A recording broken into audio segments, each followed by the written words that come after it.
divulgação nos mecanismos de comunicação desta casa. Agradeço aqui o espaço e quero, mais uma vez, reafirmar o compromisso com os meus colegas médicos, com os meus colegas da área da saúde, em defesa da saúde do povo da Paraíba. Muito obrigado.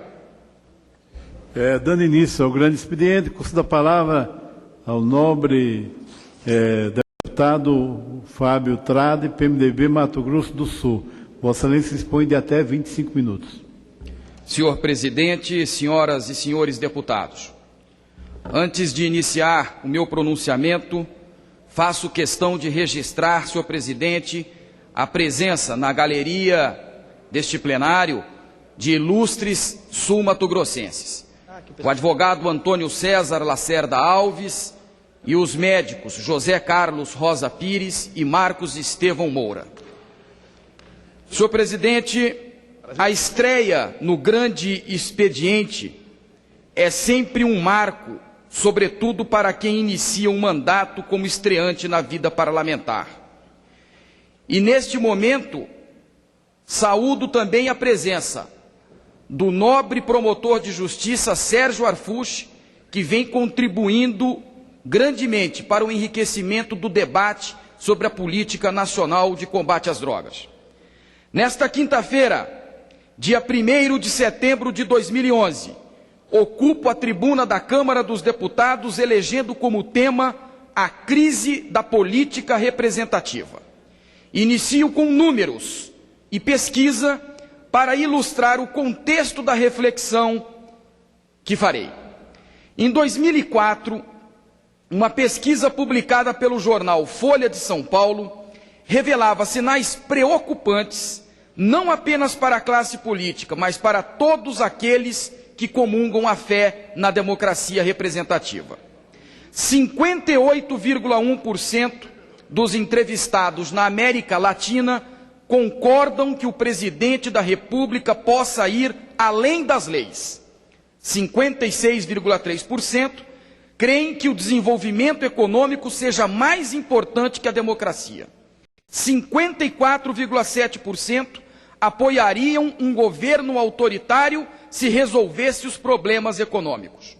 43,9% não creem que a democracia solucione os problemas do país.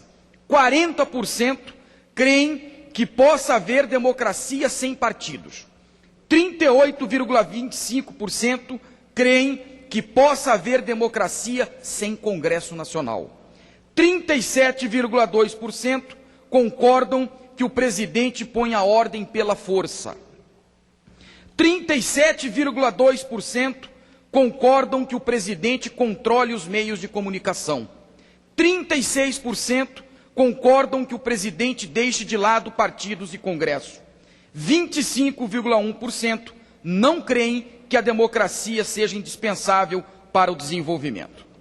Esta pesquisa, senhor presidente e senhores deputados, qualquer interpretação bem-intencionada dos seus números, e veja, senhor presidente, pesquisa realizada pela ONU na América Latina, qualquer interpretação bem-intencionada suscita perplexidades e desperta temores.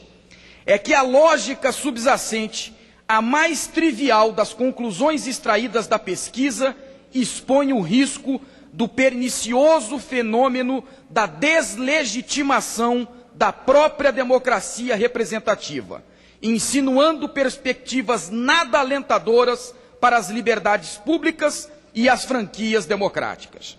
A democracia é conquista que precisa ser vigiada com olhos de lince e devoção missionária.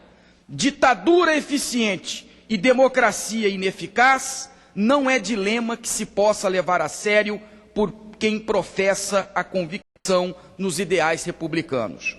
No dia em que a maioria aceitar a troca do pão pela liberdade, o retrocesso, porque é inevitável, fulminará o valor que dignifica a condição humana, que é a liberdade. Uma análise menos apressada deste processo nos remete a reflexões sobre a própria incidência, quase que epidêmica no Brasil dos últimos anos, de um fenômeno lateral a que alguns denominam criminalização da política. De fato, a proliferação na mídia de maus exemplos de agentes públicos é sintoma revelador de que a atividade política está se deixando associar aos piores vícios da atividade comercial privada, para a qual o que importa é o lucro, pouco ou nada importando os meios para se alcançá-lo o mais rápido possível. O fato é que a política hoje é a fonte mais generosa das páginas policiais. Refém de suas próprias contradições, depara-se com crescentes dificuldades para produzir respostas satisfatórias aos anseios das maiorias, tangenciando a inépcia para solucionar as angústias das minorias. Os impulsos espontâneos dos chilenos e dos espanhóis descortinam, neste momento, promissoras reflexões sobre este fenômeno. Do lado de quem vota, senhor presidente, do lado de quem vota, deputado Amaury Teixeira, o efeito rebote que chega às instâncias oficiais do poder tem nome: despeito. E grave, descrença. E o pior, desprezo. Não só pelos políticos, em especial os maus, mas a classe política e, o mais assustador, a própria política.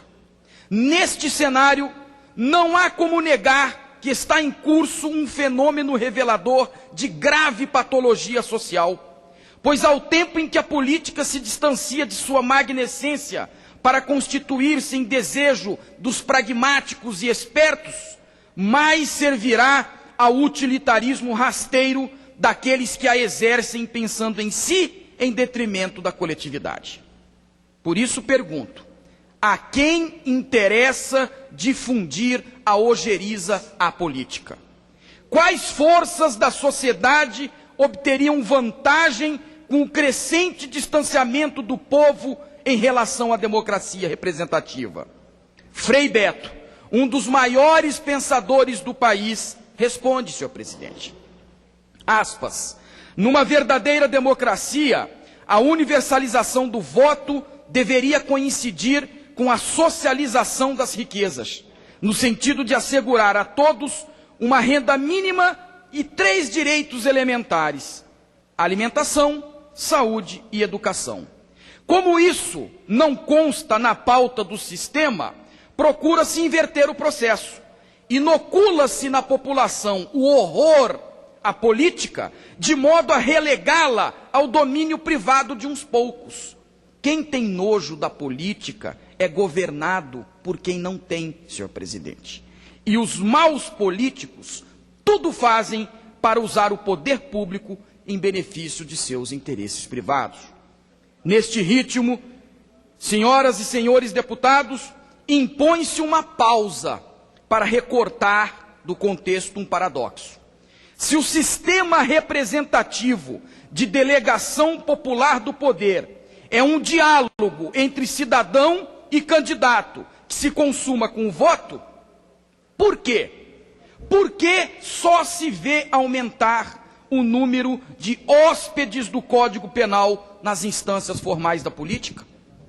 Será que o discurso da ética já não mais sensibiliza os milhares de eleitores que, compondo enormes contingentes pelo Brasil afora, multiplicam a sensação de que a política está virando um caso de polícia?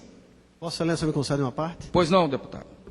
Deputado Tradi, é nessa linha do discurso que Vossa Excelência traz hoje que mostra do porquê o seu partido o indicou e o colegiado o referendou através do voto presidente da Comissão Especial do novo Código de Processo Civil Brasileiro.